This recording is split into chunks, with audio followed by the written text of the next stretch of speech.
So we welcome Professor Daniela Vallega-Neu. A warm welcome to you. I know you don't need an introduction, but I would do this anyhow. So Professor Daniela Vallega-Neu earned her PhD at the Albert Ludwig University at Freiburg in 1995 and is currently professor at the University of Oregon in the United States. Her main research interests are 19th and 20th century European thought, such as Nietzsche, Heidegger, especially the non-public writings, Gadamer, Merleau-Ponty, contemporary French thought, but also in more general way, phenomenology, hermeneutics, deconstruction, and ontology related to issues of body and time. Professor Vallega-Neu's first volume was her dissertation that she wrote under the supervision of Friedrich Wilhelm von Hermann, and she published it in German with the title Die Notwendigkeit der Gründung im Zeitalter der Dekonstruktion, zur Gründung in Heideggers Breitigen zur Philosophie unter Hinzuziehung zur Derridaschen Dekonstruktion. In English, The Need of Grounding in the Age of Deconstruction, on grounding in Heidegger's contributions to philosophy and its relation to Derridean deconstruction. Her next book, titled Heidegger's Contributions to Philosophy, an Introduction, appeared in 2003, and it is translated into Chinese. In 2005, she published The Bodily Dimension in Thinking by Sunny Press. In 2018, her volume titled Heidegger's Poetic Writings, from Contributions to Philosophy to the Event, appeared in Bloomington. Professor Vallega-Neu is co-editor of the book titled A Companion to Heidegger's Contributions to Philosophy in 2001, and she is co-translator, among others, of Martin Heidegger's Contribution to Philosophy of the Event, appeared in 2012. She is also editor of research in phenomenology. Now, the title of Professor Vallega-Neu's talk is The Singularity of the Event and the Singularity of Things in Heidegger's Later Thought. Please, dear Professor, the floor is yours. Yeah, thank you very much, Miklós. Thank you for organizing the conference, and thank you to everybody else who's been working to make this possible. So I'm sharing here my paper for accessibility.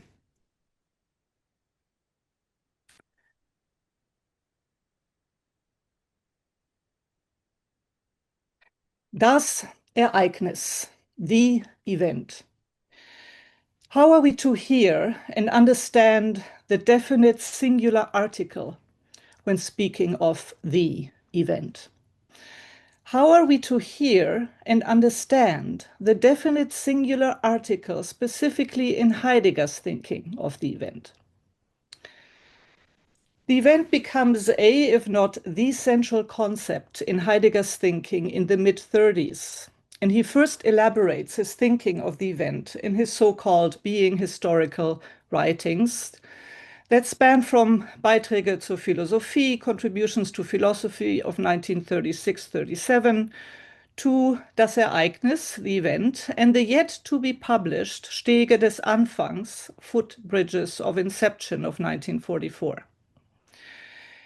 The event remains central to Heidegger's thinking to the end.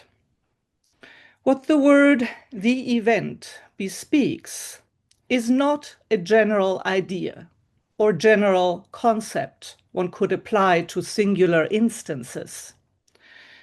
Neither is the event a historical event, past or future, even when Heidegger speaks of the event as yet to be prepared, yet to come. The event bespeaks nothing what one could exemplify by pointing to this or that happening. It is nothing one could single out, objectify, and talk about.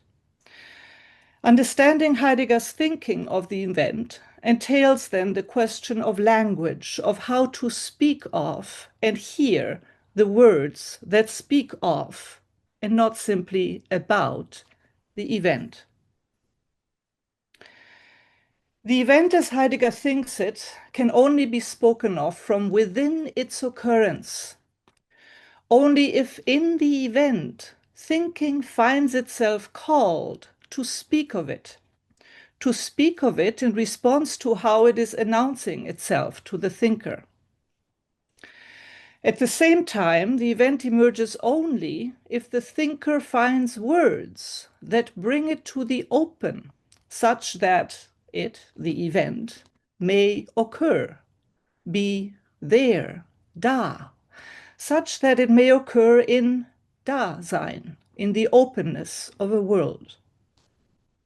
In other words, the event can only be thought performatively when thinking finds itself appropriated by it. Heidegger's thinking of the event is a poetic or poietic thinking in the Greek sense of poiesis, bringing forth. In speaking of the event, thinking is responsive to it, belongs to it, and co-constitutes it. In speaking of the event eventuates. This is for Heidegger at least the task, the challenge, and always anew an attempt. Not a general concept, not an idea, not this or that thing or happening. The appropriating event is, in Heidegger's thought, the event of the truth of being. Truth here means both disclosure and concealment, and being means the disclosive and concealing sense of an is, the there is, that for Heidegger is experienced most intensely in light of utter finitude, of death, of nothing. An is, being, that carries more the sense of a coming to pass than that of a simple presence or the existence of something. The event happens always concretely in the literal sense of concrete, from the Latin concrescere, growing together. To grow together in Heidegger's thinking, the event requires not only the attuned responsiveness of the thinker, it requires words or other beings that, as he writes in contributions, shelter the truth of being, shelter the sense of a historical, revealing, concealing, coming to pass. The event happens always with a being, ein Seiendes, which could be a word, a work of art, a deed. However, it is not the event of that being.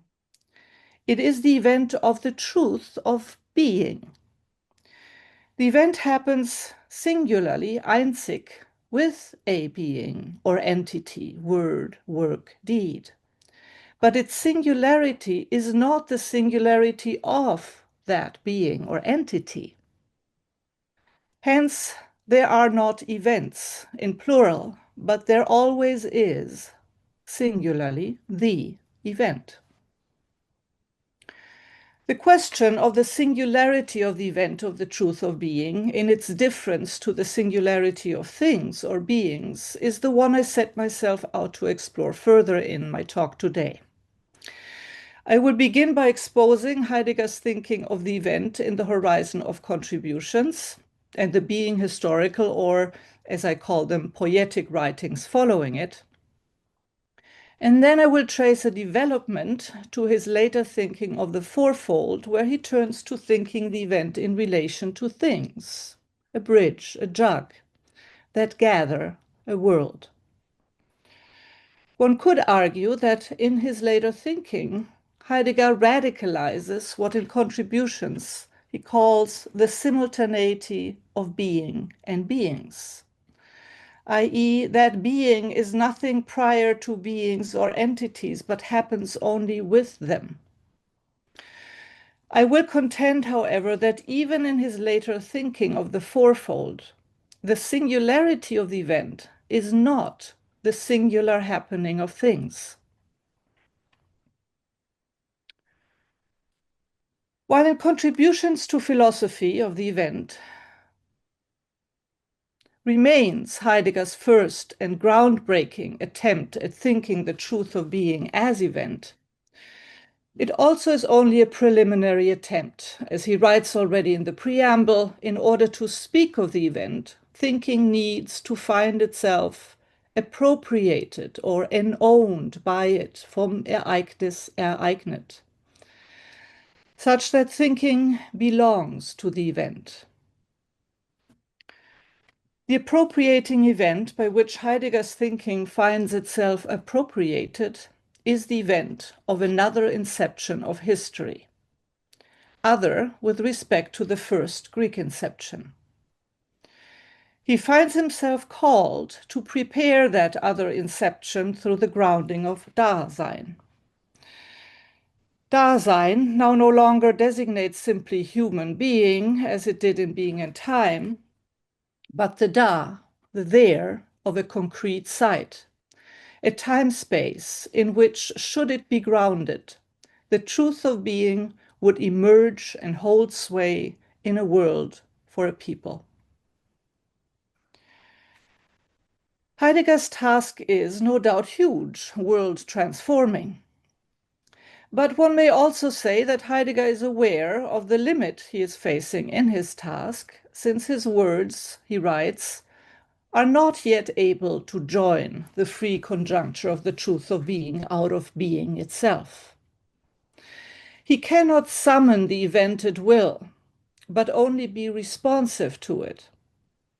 His thinking is preliminary, tentative, and yet vetted to, already decided for what announces itself to him as he struggles to say of it. The event is already on its way, already in his thinking, incipient, however not yet fully there, but only transitionally. I usually try to approach Heidegger's incipient or poetic thinking. He speaks of anfängliches Denken or of Erdenken, with the example of creative writing. At first, there is nothing to say. But there is an itch, a beckoning, an attunement.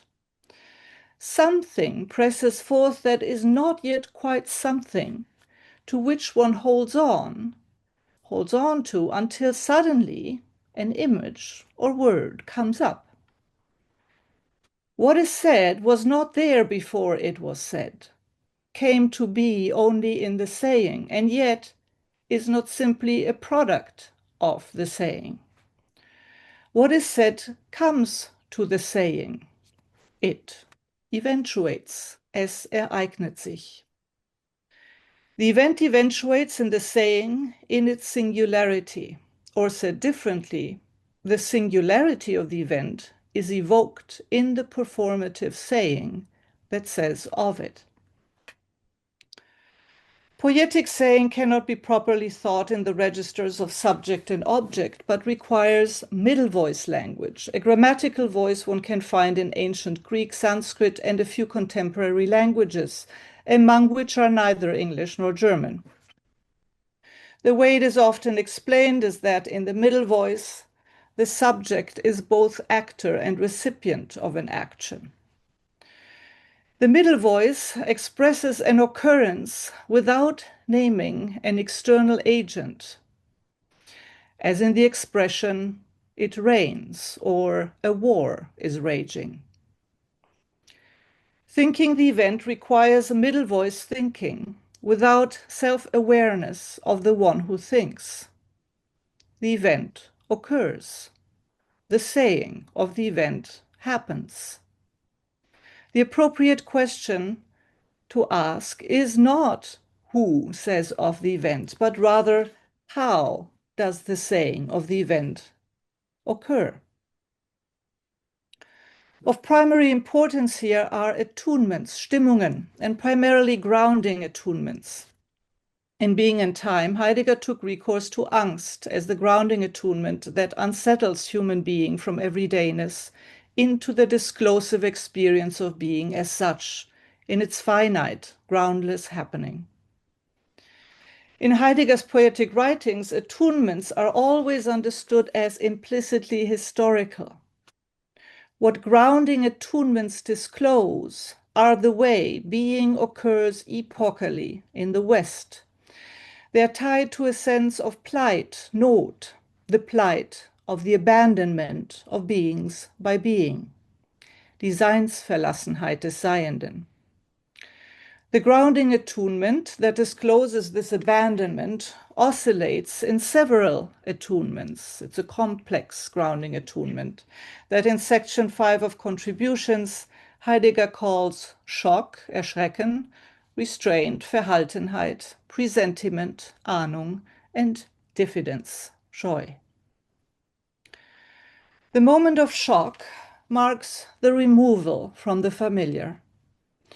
In shock, humans are, I quote, taken aback by the very fact that beings are, and that being has abandoned and withdrawn itself from all beings. Through shock, the abandonment of beings by being discloses as such. By sustaining this abandonment, new possibilities of being may announce themselves. So there are presentiments in sustaining shock. For this abandonment to be sustained, however, another attuning moment is required that Heidegger mostly names restraint, Verhaltenheit. Restraint marks a turn toward the withdrawal, a holding oneself, so to speak, in the draft of the refusal of being, the withdrawal of being. For Heidegger, the turn toward the refusal is intensified in diffidence, with which comes the need of reticence, of silence, in which thinking becomes receptive for the hints of what is farthest, which for Heidegger is the possibility of another inception of the history of being. Restraint has an internal dynamic and tension that recalls the constitutive elements of the temporality of deep boredom that Heidegger discusses in his 2930 lecture course, Basic Concepts of Metaphysics, World, Finitude, Solitude. There he discusses how deep boredom occurs in a being left empty and a being held in limbo. Restraint holds open the refusal of being, a being left empty, that is held in hesitation, in Zögerung, which recalls a being held in limbo in relation to that refusal. Thus, restraint is the readiness for the refusal as a gift, Heidegger writes. The gift that announces itself in restraint, Heidegger sometimes writes of a call, a Zuruf, is the appropriating event, the Ereignis, in which everything would be ereignet, literally brought into its own proper being. Humans, gods, earth and world, and beings, or whatever is, would no longer be abandoned by being, but would be more fully, would be more being, would be Seiender. Attuned by restraint and called into reticence, Heidegger's thinking hovers in relation to a lack that is also a lack of words, but at the same time in the presentiment of possibilities of an epochal transformation of the very sense of being that determines how things appear to us and how we can relate to them. Heidegger's thinking hovers in an in-between, which is a no longer and not yet, spellbound in a moment of time that harbors the intimation of what is yet without image or concrete realization, and what he calls the other inception. Heidegger calls the in-between in which his thinking holds itself Dasein, written with a hyphen. He writes of Dasein as, I quote, the axis in the turning of the event, die Kehre des Ereignisses, the self-opening center notice the middle voice language here, the self-opening center of the counterplay between call and belonging. In restraint, thinking is there, da, in the abyssal opening of truth, belongs to it, as it is responsive to a call to be there and belong to the truth of being, to this hesitating refusal of being. The turning of the event, however, is not simply the between being on the one hand and humans or the thinker on the other. The call of which Heidegger speaks ultimately relates to the gods, to their advent or absconding, which Heidegger finds announced in Hölderlin's poetry. If there is an over-against to humans, it is not being, but the gods. The there, the da of abyssal truth discloses gods and humans in their decision and encounter, an encounter that for Heidegger would mark history in the sense of a decisive historical event of being. It is then that a world would open up, in which things would shelter truth and be no longer abandoned by being. What I want to focus on now is not the relation to the gods, which has its own difficulties, but the role of beings or entities in the happening of truth in Dasein. The grounding of truth in Dasein requires beings, Seiendes. This is something Heidegger repeatedly writes, but develops little in contributions. For instance, in section 5, he writes, I quote, "Yet being is not simply something earlier existing in itself, for itself. Instead, the event is the spatial temporal simultaneity for being with a Y and beings." I already said earlier how we can think this in relation to Heidegger's own poetic saying of the event.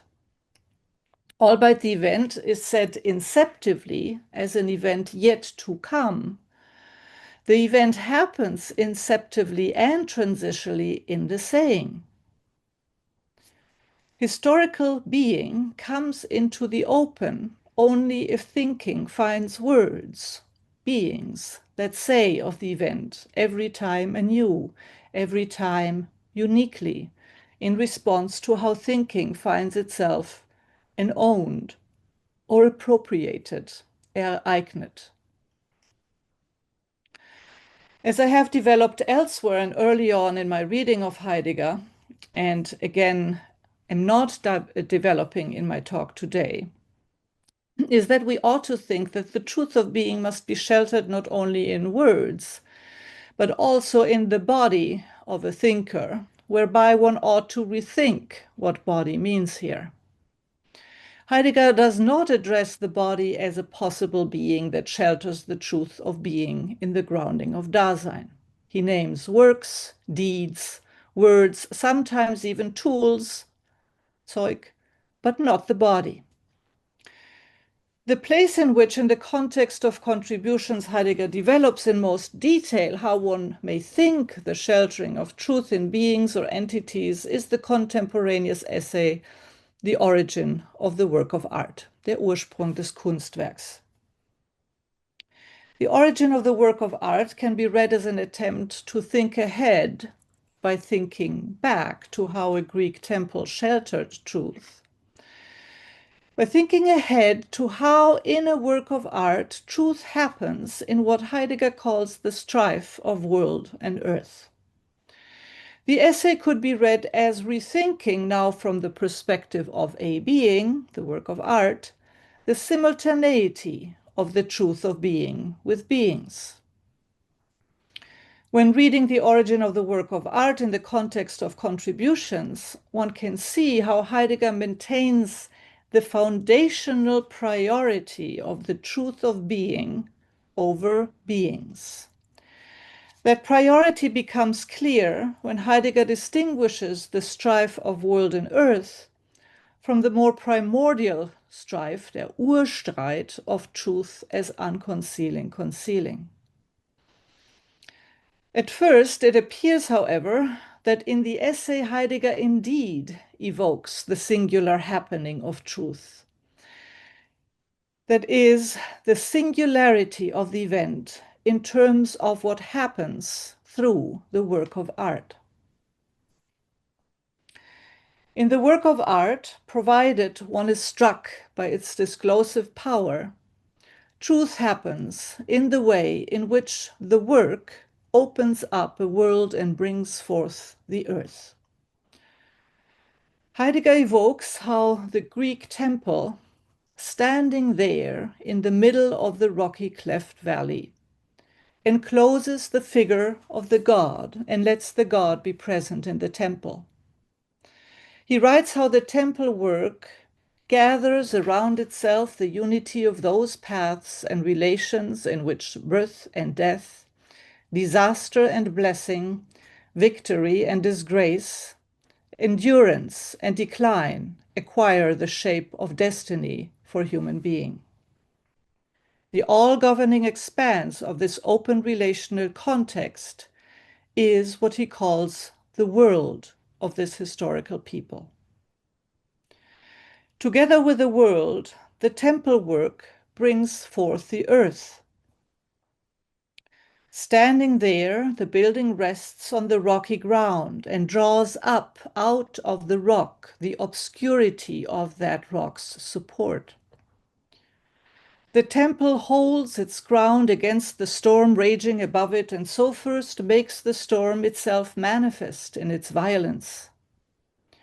The luster and gleam of the stone first brings to radiance the light of the day, the breadth of the sky, the darkness of the night. The temple then brings forth earth and the elements, but it also brings forth plants and animals as such in their belonging to the earth. Tree and grass, eagle and bull, snake and cricket first enter into their distinctive shapes and thus come to appear as what they are. One may say beings become more being, seiender. All the dimensions of the event are invoked: gods and humans, world and earth, the sheltering of truth in a being and beings that become more being. It appears that in the origin of the work of art, Heidegger evokes the event of the truth of being in its singularity, in its singular happening. But in how far is this singularity bound to the temple in its being? And how are we to understand the being of the temple? Heidegger makes it clear that the work of art ought to be properly approached, not simply as an objective thing, but in terms of how it is at work.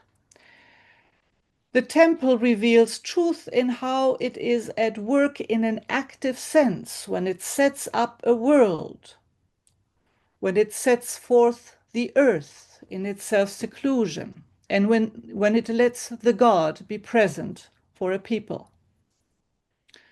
What matters is not the simple temple thing, but what happens with and through it. In this resides its being. When writing about the temple, Heidegger does not have a specific temple in mind. Heidegger had never been to Greece. He is imagining a Greek temple in how through it the event of truth happens. All this is written in words that evoke a sense of the singularity of the happening of truth. Language brings forth the being of an imagined temple that in this saying is said to shelter truth. The truth event Heidegger evokes in the origin of the work of art is not only mediated in Heidegger's poetic saying, also in how Heidegger thinks the happening of truth through the work of art, one can find a further mediation in the distinction I already announced, which is the distinction between the strife of world and earth, and the primordial strife of truth as unconcealing concealing. In Heidegger's narrative, the temple anchors truth through its earthly character, and so provides a site for the happening of truth in the strife of world and earth. I quote a longer passage. But what looks like the thingly element in the sense of our usual thing concepts in the work taken as object is seen from the perspective of the work, its earthly character. The earth juts up within the work because the work essentially unfolds as something in which truth is at work. And because truth essentially unfolds only by installing itself, truth installs itself, it's again Middle Voice language, within a particular being. In the earth, however, as essentially self-secluding, the openness of the open region finds that which most intensely resists it. It thereby finds the site of its constant stand into which the figure must be fastened. End of quote. In the earth then lies a resistance to the unfolding of truth, by virtue of which truth finds a site of its constant stand. Earth, in turn, comes forth and shelters only insofar as it is in strife with the world. In the strife of world and earth, held fast in the earthliness of a sheltering being, truth happens.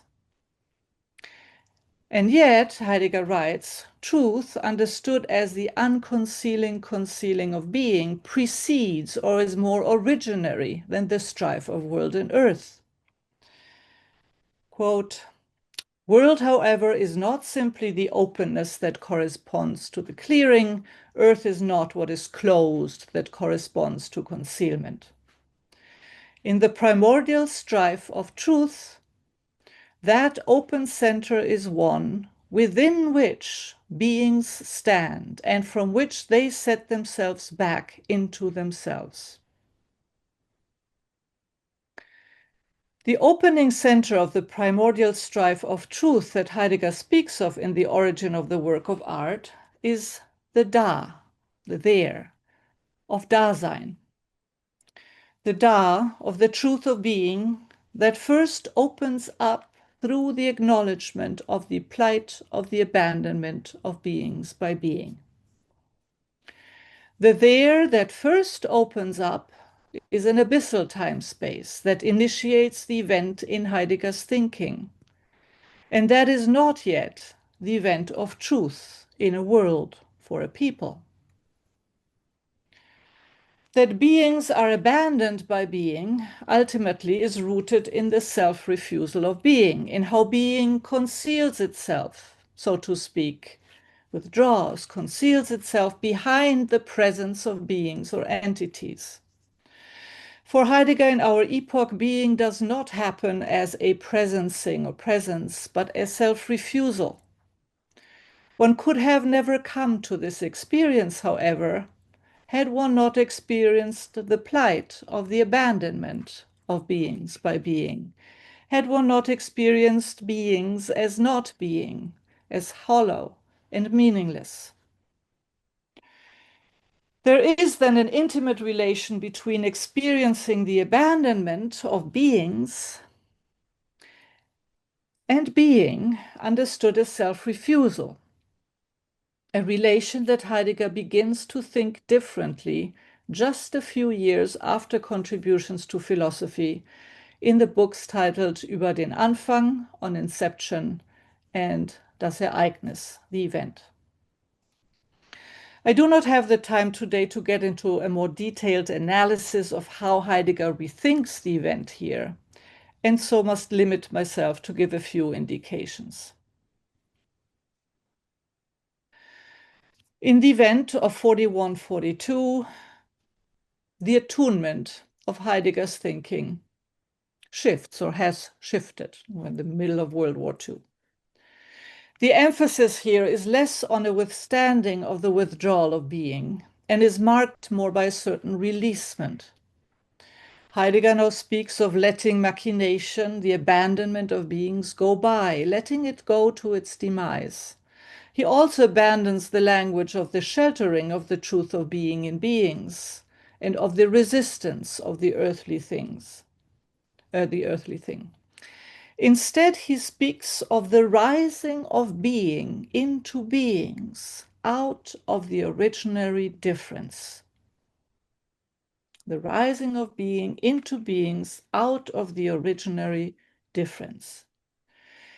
It appears, in fact, that Heidegger now thinks more radically the event through a relation to beings, however, not through beings and how they appear, but through beings that are not yet or no longer.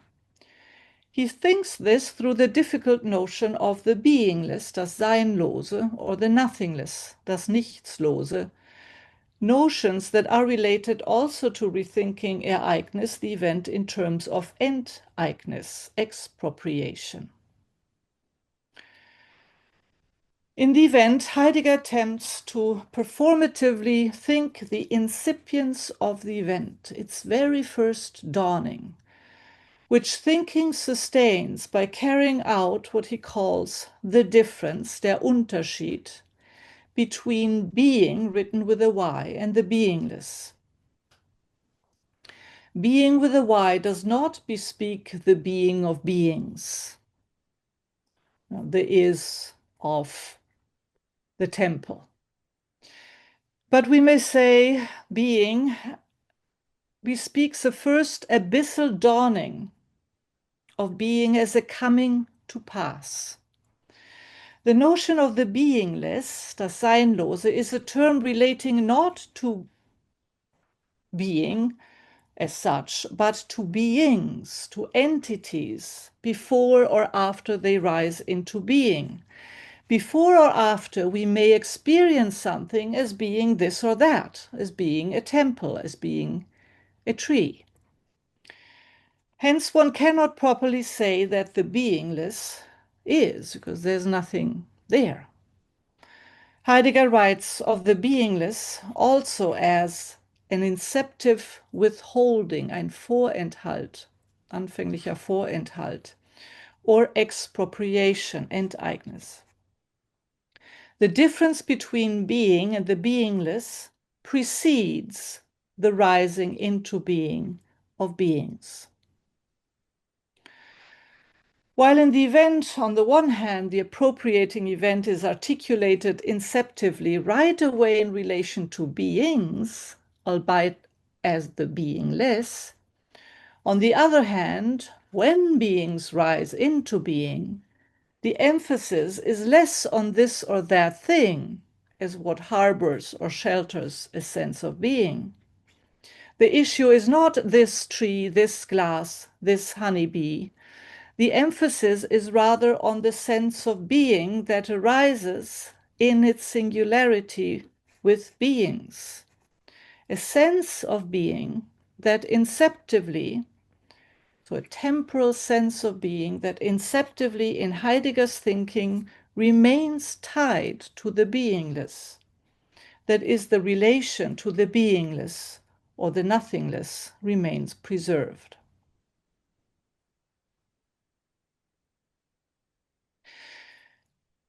There is a further decisive shift in Heidegger's thinking after the event. Insight into that shift can be gathered from volume 99 of Heidegger's collected works, which is titled Vier Hefte, Four Notebooks. This volume has not yet been translated into English, and I am grateful to Andrew Mitchell for drawing my attention to it. It contains notes from 1947 to 1950 and anticipates Heidegger's thinking of the fourfold and the relation between world and thing that he will write about in the well-known essays, The Thing and Building Dwelling Thinking. In the four notebooks, we find a parenthesis in which Heidegger is explicit about what he now sees as shortcomings of his previous attempts at thinking the event. And he refers here to the being historical writings. I quote, "All previous attempts fall short because thinking was not yet able to untangle itself from the essential domain of the essence of history that is ending. All attempts concerning inception and beginning are unmastered fallbacks into metaphysics. Only from out of the difference, der Unterschied, can metaphysics be saved into its essence and thereby decisively given up without an opposing stance." I will do my best to indicate how in the four notebooks, Heidegger rethinks the central notion of Unterschied, difference, with respect to the event. Where he thought it, recall, as the difference between being with a Y and the beingless prior to the rising into being of beings. I should have been written with an I. In the four notebooks, however, world and thing are placed right at the center. World and thing are placed right at the center of the difference as he begins to rethink the event in terms of the event of the world. He writes, I quote, a number of quotes here, "The world is the center of the difference in the manner of the difference, unterschiedlich. The world is the event of the difference." He also writes that world happens out of the event of difference, yet not in such a way that the difference would be foundationally prior to world, but such that the difference unfurls world. Heidegger's letting go of thinking the event as inception and of thinking the event instead in terms of the worlding of the world comes together with a, let's say, positive notion of forgetfulness and the new notion of die Enteignis, the expropriation with a feminine article. He writes, "The forgetfulness of the difference, das Vergessen des Unterschieds, turns into the difference of the forgetfulness, der Unterschied der Vergessenheit. This turn is the entry of the world. The turn from the forgetfulness of difference to the difference of forgetfulness is the entry of world." If I may attempt to interpret this, the difference of forgetfulness that marks the arrival of world indicates that the difference, and with it world, happens only through forgetfulness. A forgetfulness that occurs, as Heidegger writes in a later note, in twisting free of being, der Verwindung des Seins. In the four notebooks, when he writes of being with a Y, he mostly crosses the word out. A self-refusal is forgotten in the crossing out of being, the world, worlds. The saying, as he writes, renounces being, crossed out, entsagt dem Sein. This renouncing, and with it forgetfulness, seems tied to the notion of expropriation that in the four notebooks is connected both with thinking the thing and nearness. Concerning the thing, Heidegger writes, I quote, "The thing is the expropriating gathering of the world into what dwells for a while." The thing gathers in an expropriating way and provides some momentary constancy to the world, allows the world to take place in nearness. Thus the thing preserves what is proper, das Eigentum, what is proper to the world.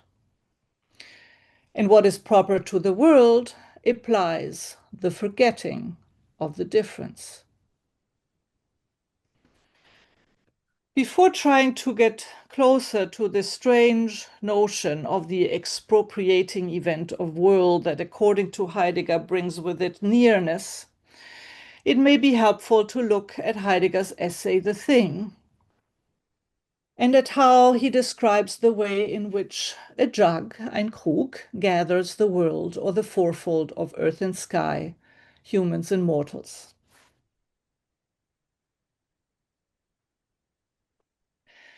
Heidegger's rethinking of the thing brings with it a deconstruction of traditional approaches to the thing, in which the thing, and his example is a jug, is understood as produced out of earth, as represented, objectified, and scientifically explained. He writes not only how in our age things are destroyed, vernichtet, when we take them only as usable and replaceable objects. He claims that things have never managed to appear as things. Things have never managed to appear as things. What is remarkable in the approach Heidegger now takes to the thing, that is the jug, is that he seems to perform his own kind of destruction of the thing when he rethinks the jug not on the basis of the jug's solidity of its containing walls, that is on the basis of the present visible material object thing, but rather he thinks the jug on the basis of its emptiness. The train of thought unraveling from the emptiness of the jug may be summarized as follows. The jug's emptiness receives and contains. Receiving and containing are determined by the pouring, which is a gifting. The essence of the jug consists in the gift of the pouring. This gift can be a drink such as water or wine. In the gift of the water abides the spring. In the spring abides stone and the dark slumber of the earth that receives rain and dew from the sky. Wine similarly implies the ripening of the vines, that is, the earth, sun, and rain. What are invoked here are earth and sky. At the same time, the gift of the poor is such for the mortals to quench their thirst or enliven their leisure. But it could also be a pour for consecration for the gods. Thus, the essence of the jug, which is the gift of the pouring, gathers the fourfold of earth and sky, humans and mortals.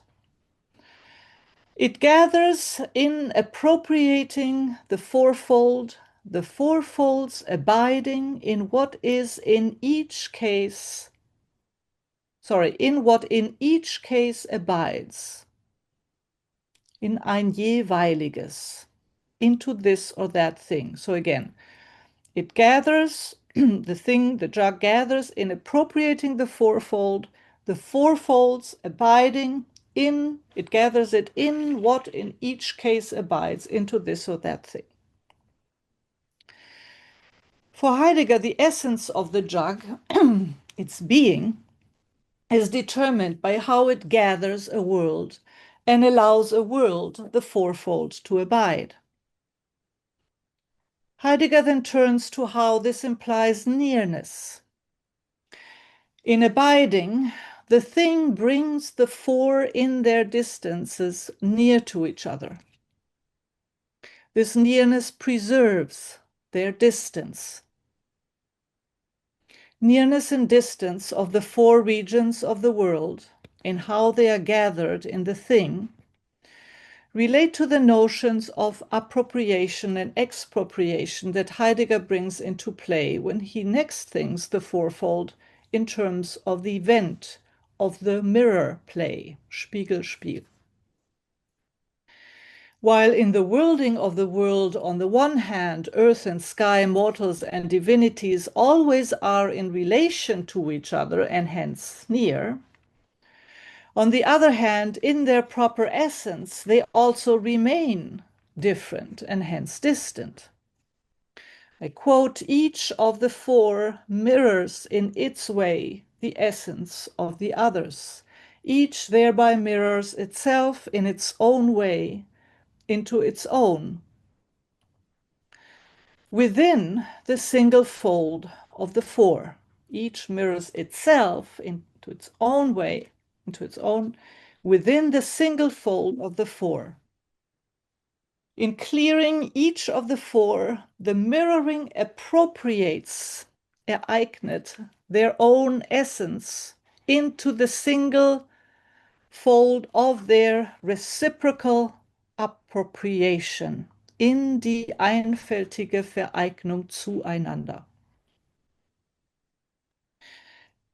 At the same time, within this reciprocal bringing into ownership, I'm using here Mitchell's translation, die Vereignung, this reciprocal Vereignung, each of the four is expropriated to what is proper to it.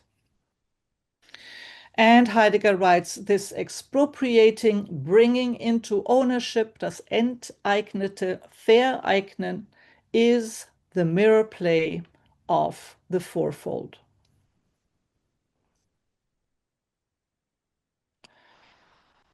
In the essay, The Thing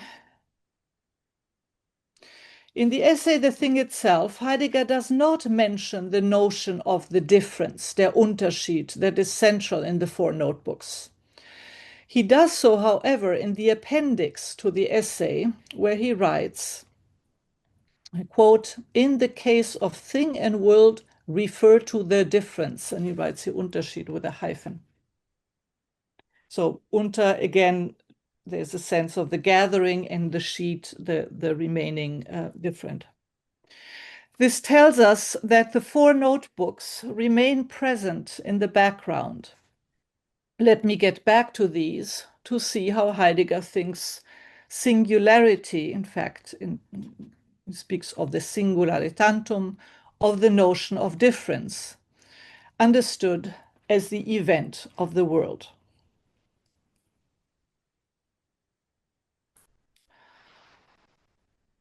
In the four notebooks, Heidegger writes, in the thinking of the difference, the word Ereignis speaks as the singularitantum that is not as one among others.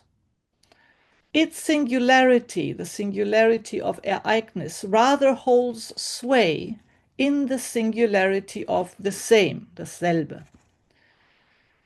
Hence, in the saying of the difference, there are no events in plural, and therefore neither such events in history nor in nature. Could one nevertheless claim that the singularity of the event is such only when a thing gathers the world? And is then the singularity of the event not tied to the thing? It is. In The Thing, Heidegger writes, the thing lets the fourfold abide. The thing thinks world. So he rethinks thing itself in the ancient meaning of gathering. So the thing thinks world, the thing gathers world. And then he adds, each thing lets the fourfold abide, in each case in something that abides, ein jeweiliges, in the single fold of the world, each thing. Heidegger exemplifies this, in fact, with a jug and how it gathers the fourfold certainly differently than a bridge does. So it appears that while the event of world does not allow for a pluralization, things do. since the notion of each thing and the notion of something abiding in each case, ein jeweiliges, do bespeak singularity in difference, which is tied to how a specific thing, this jug, this bridge, gathers the world in its own way. However, there is one more thing that needs to be pointed out. Right after the sentence I just quoted, Heidegger writes about the thinking of the thing. Thinking the thing as thing lets the thing hold sway out of the worlding of the world. It is only in thinking the thing out of the worlding of the world that we are struck by the thing as thing. It is only thus that we are bedingt, conditioned by the thing. The thing thinks only when we protect the thing.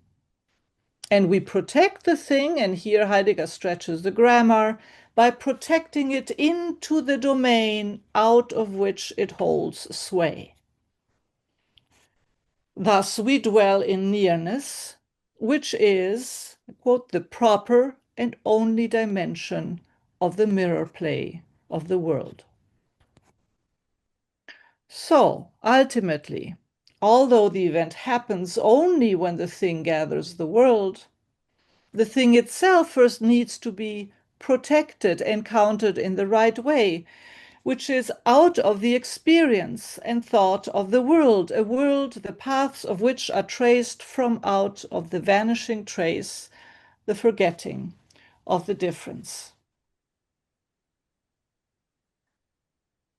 In following Heidegger's poetic evocation of how the jug or a bridge gathers the fourfold, one easily forgets that all this is evoked in Heidegger's thinking and writing. As he writes in the appendix to the thing, I quote, "Things are as long past, yet they never have been as things. They never have been as things. Their thing essence has never properly reached the light and been preserved.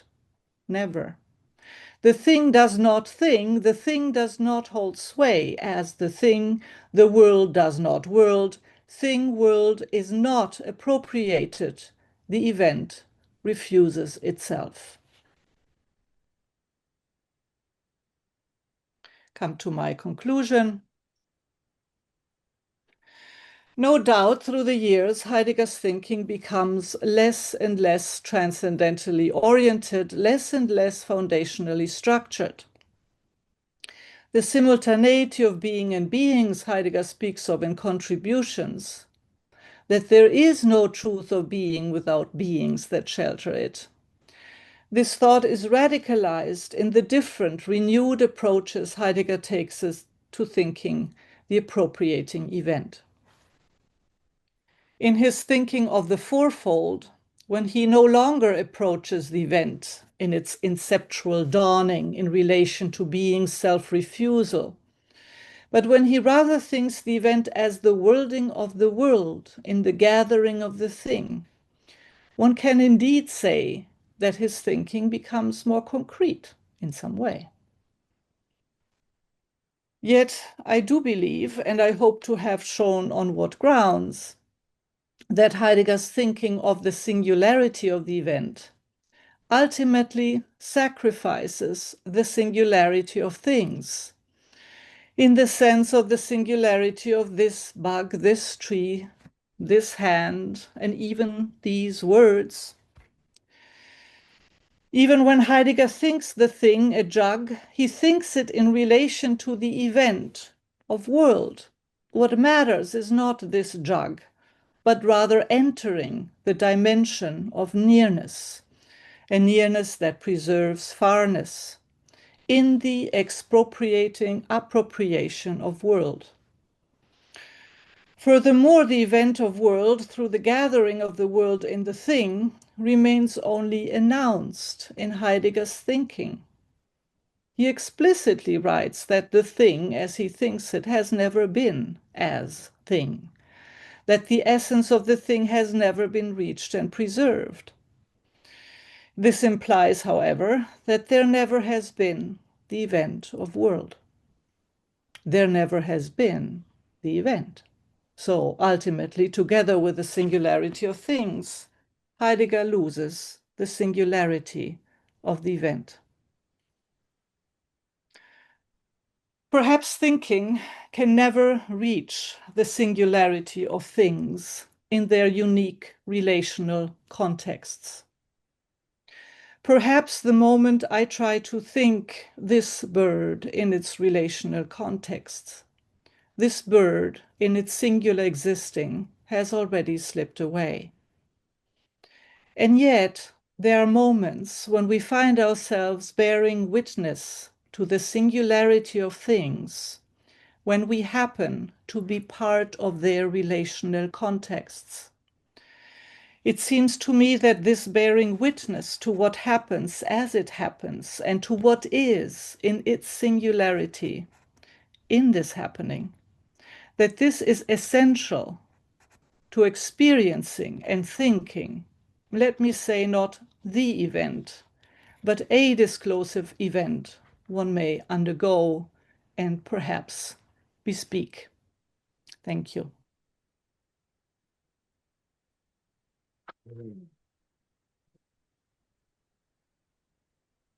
Thank you very much, Professor Vallega-Neu. On a point you said that if you may interpret, and now it's our task to interpret, so I feel myself at least in a strange situation. This presentation was very clear, very insightful, and on the other side, extremely demanding. So please raise your questions if we can.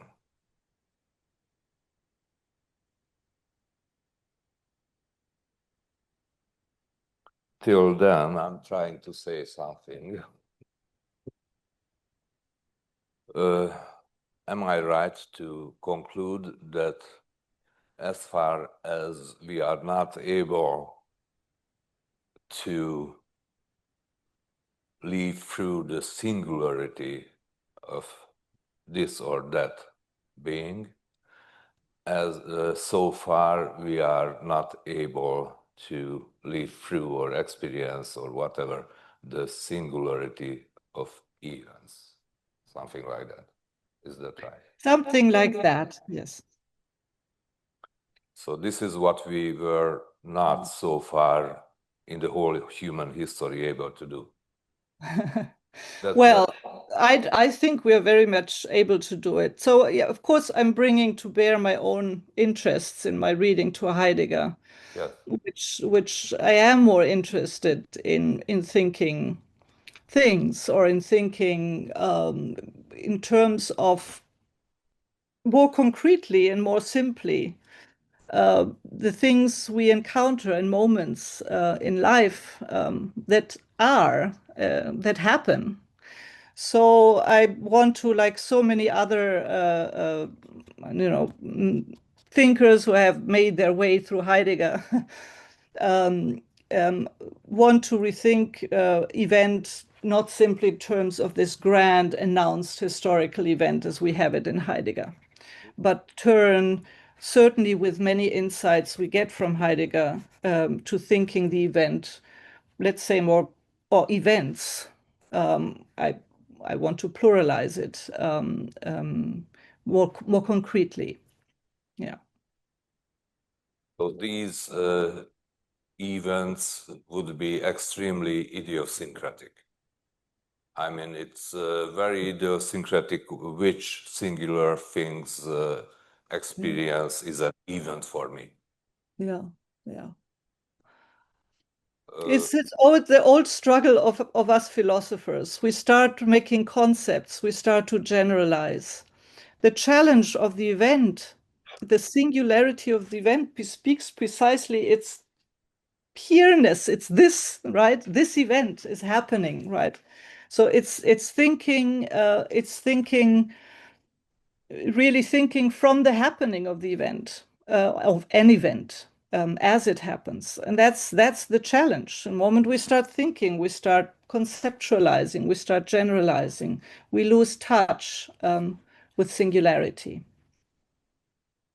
You have a question from Professor van der Heijden. Ah, Gretchen. One speech and wait 3 seconds. Mhm.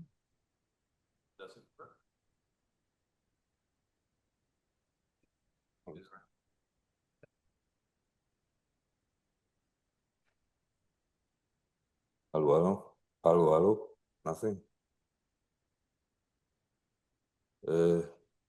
Is it?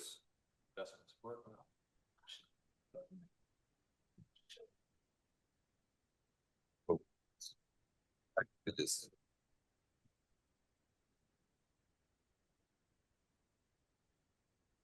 Yeah, thank you, Daniela, for your beautiful talk. I would like to ask whether you can say a little bit more about the conclusion that the singularity is lost. When I was listening to you, all of a sudden, but it might be the wrong image, but all of a sudden I had the idea that when Heidegger explains the notion of the thing, that it becomes almost ritualistic in nature. And so when the essence of the jug is the pouring out of the wine, it is in this very happening, it is very performative. That's the gods draw near. That's the wine is actually there. So they are only brought together in this singular moment of this particular pouring. And outside of it, it's not there. When we put the jug back and the ritual has ended, it's not happening. So the singularity is gone. And so because of that, I was wondering whether you could say a little bit more why for you the singularity actually is disappearing in such an analysis, or is given up. I would say if there is a singularity, or the singularity of thinking event in Heidegger is in the thinking. So he's not speaking of any specific jug. He is conceptualizing what we would say the particular way in which the event happens or a world opens up. And you say, yes, in the jug, but he's not envisioning people sitting around in a specific place at a specific time, because all of that is representational, right? He cannot bespeak a memory he has had because he thinks it really hasn't really happened, right, yet. This proximity of world, the worlding of world, has not yet happened, is yet to happen. So it is in this it's not enough for him, right? Whereas we can, and that's how people then read it and take Heidegger and saying, well, we can very well think, yes, the world maybe, I don't know, I'm sorry not to be around. Maybe you go to a nice place after this conference and have some good wine. And maybe there is a moment of I don't know, a sense of proximity, or a sense something is happening here, right? There's an encounter that is special in some way. And there is the sense of an event happening, but that for Heidegger is not enough. It's not possible. So what is that thing that he denies? That simple moment that is there and has to think in the announcing of a world to come that is not yet. All right. So, yeah. And why is that? I mean, does he does he become too eschatological in the sense that he has always needs to push it away, or how? Yeah, I think it's I think it is. It comes out of the understanding the world as it is now, not as a world, right? But it comes from his interpreting or everything around him as determined by technological being or machination. So he says we have no more world. And sometimes, sometimes I think well, if you think in the Western context, you may say so. And now people turn, for instance, to indigenous contexts, where you would say the gods are very much present, right, for many indigenous people, and there are rituals, there are moments of that are transitional and transformative moments that are lived in a community. But I think he's just looking around, and he doesn't find that happening, right? So I think it's a lot all out of a sense of lack, right? Of something is missing in where have we ended up in this Western world. But then why does he come up with this sense there has never been world, apart from the fact that it's very much restricted to the Western context when he speaks that way. So he had always to think in this grand way. So for me, it's important to keep the question open, but I really don't see him precisely because the event remains announced. There is something like a performative evocation of it in how he thinks, but he doesn't have in mind any specific pouring, right, in which the world gathers. So what is he thinking? Yeah. A question, please. No. I will try to explain something I hope you can follow with an analogy to Wittgenstein. In Wittgenstein, the Vienna Circle, he has a lot of sympathy for Heidegger. And he says that he knows what Heidegger is about, and he would not laugh about him, because the Vienna Circle, as you know, is laughing about Heidegger. So he thinks that what Heidegger is aiming at is also what Wittgenstein is aiming for. But there's the big difference that is, again, I guess you know, in the Tractatus, Wittgenstein comes with this strange picture at the end, leaving behind the letter, and those who follow him beyond the letter will see what he is directing to. And that is the mystical. And the mystical would, in this context, you could qualify as an event, as an ereignis. But it's an ereignis which cannot be expressed in words. So when you, and this is what I want to give back to you as a question, maybe you can elaborate on that, I'm not sure, maybe, is it not the problem of what Wittgenstein sees, the limitation which comes from language, that we are not able to express certain things in language, and it's a running against the language, as he calls it, and Wittgenstein then is needing these limits for understanding that there is a border, and the border again of language which he uses is referring back also to the ethical and the sense of life and the meaning of life. But at the same time, and that's the big difference to Heidegger, he just stops to express it in language. And maybe Heidegger fights with language until the very end. So I mean, this is now thought loudly, so I would be interested in your comment on that. Yeah. I cannot comment on the Wittgenstein part. But perhaps we can think together about this question of the limit of language, right?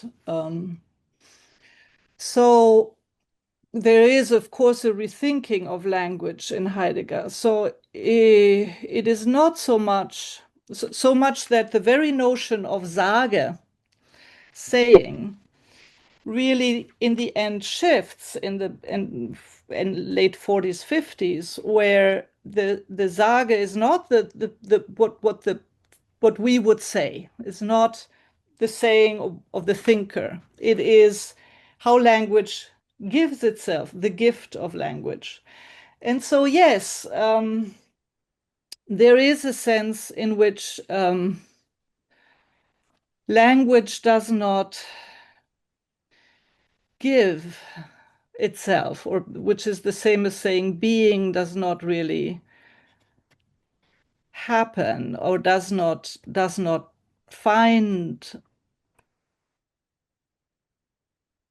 happen in the way that this world opens up. So yes, one could do a whole reading. Let's say that at the source of this thought that there is no world is the not being able to say. But for Heidegger, he wants to root that not in the fact that the words are lacking, but that the gift of language is lacking. Yeah, I think that's where tentatively would go. Yeah. May I have a comment? I'm afraid that a bit the picture about Heidegger here may move towards a judgment that he is romantic or mystic or what I turn so and so. I'm not saying in your paper, I'm just saying in this conversation. And I would like to probably too banally but defend him, and I would like to claim that he is phenomenological, he remains phenomenologist. But what I mean is that we know exactly that we most of the time live in the banality of the world. We know that experience, the banality of the world, but mostly during holidays, sometimes for minutes, for moments, we experience the extremely rich content of single occurrences, things, and whatever. And it's for some seconds, minutes, or moments, we have the feeling that the world could have been lived in such richness. And what we miss is in the everydayness, the world appears as banal mostly. But we know exactly how it would be if it would be rich like in those moments. And we have one life, and we want to live in this one rich world. So I think Heidegger makes sense to me, definitely. So he is not a mysticist for me. Yeah. I think, as I said, to begin to think rich moments as you speak about it, Heidegger gives us ways to articulate and think moments, transformative moments, right? Events, if you want so. So I agree. So there's always the danger of saying, well, so let's forget about Heidegger. It's all just fantasy of his, and it's all a secret experience that he's speaking of. No, I don't want to go there and saying we don't need Heidegger. I'm thinking I could argue a little bit against myself in thinking of how, when he invokes another inception, another beginning, a transformation, you could say, of how in the West we fundamentally experience being, that he looks for something like constancy, right? Das Jeweilige, the staying, that the world stays open, that it's not just a glimmer of a moment we may have, but that he's seeking or hoping or saying or looking for this kind of fundamental shift in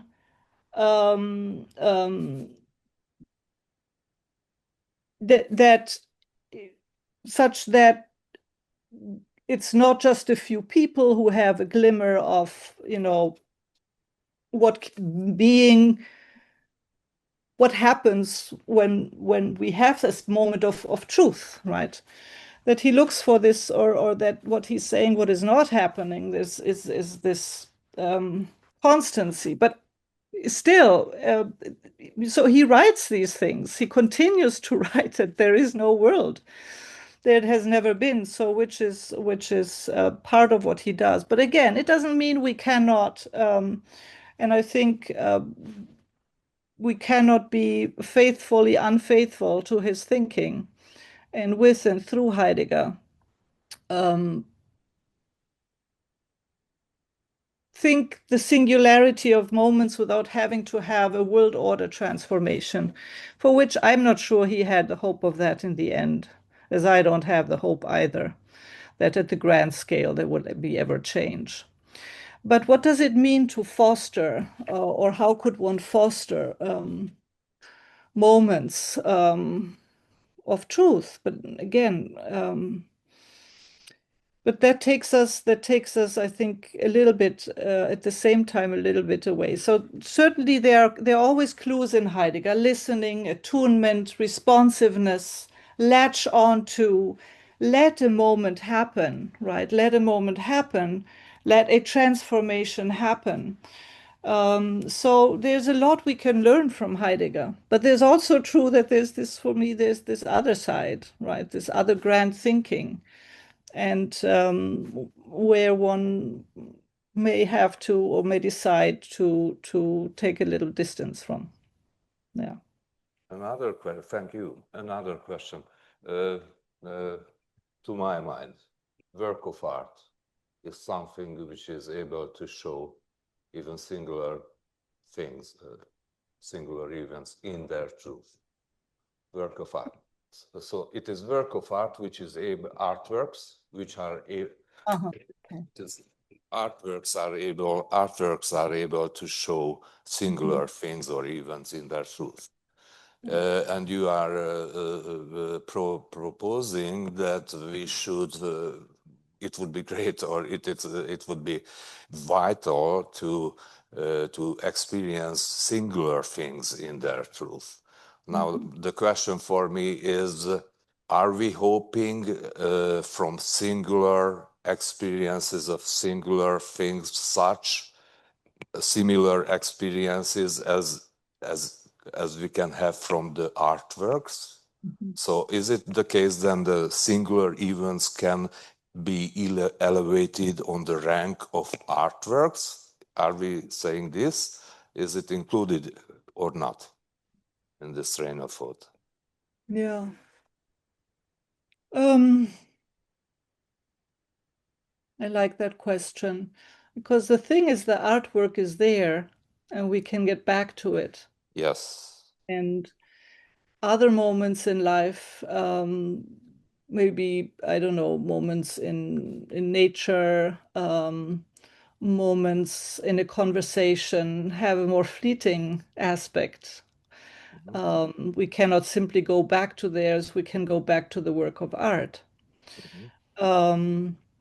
But so there's a different quality, or a piece of music. Well, but it needs to be performed. I'm going back and thinking, Adama, without the performance, without the bringing it back into that momentary life, even the work of art will not necessarily bring with it or a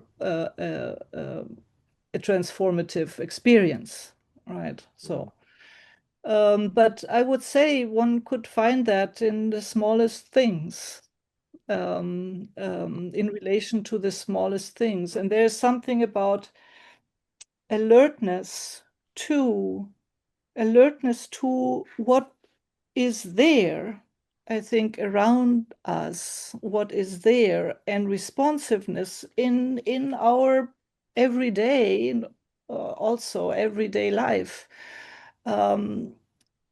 that allows us more a certain presence to what is there at the same time that things escape us in so many ways. I think that there is there we get closer to really thinking event from its happening, instead of only, right, hoping for one or evoking, right, that. Now, the poet has that possibility. A poet can take a moment, right? I don't know. I've been looking for this poem of a Spanish poet who hadn't spoken in, I don't know, 20 years. And the first poet described the scene of a table with things on the table and a window in exquisite simplicity, so full of truth, you see. So the most simple things can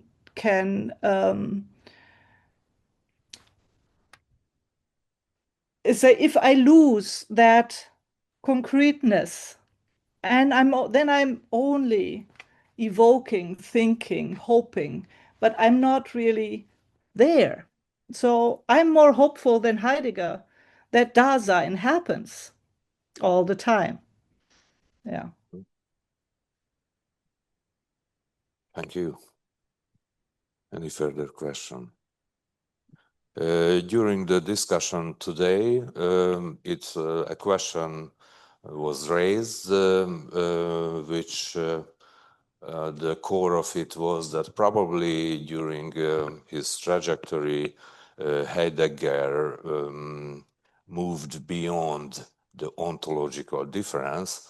And I think, in a sense, you gave a very clear answer, yes, that according to which, yes, he did, but not giving up the difference, but rather grounding another difference in difference. The difference between being with a Y and being less, grounded in difference.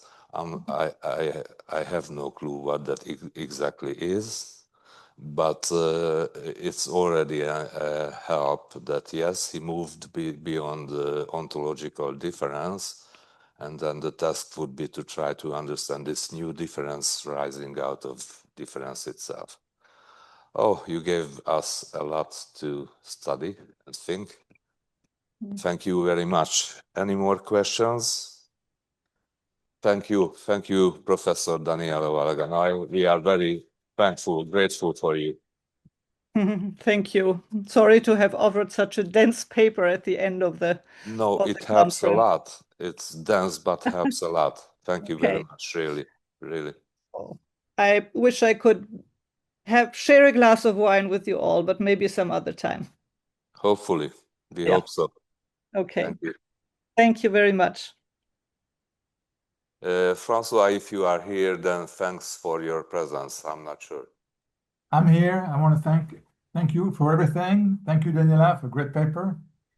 I'll have some questions some other time. I'll ask you.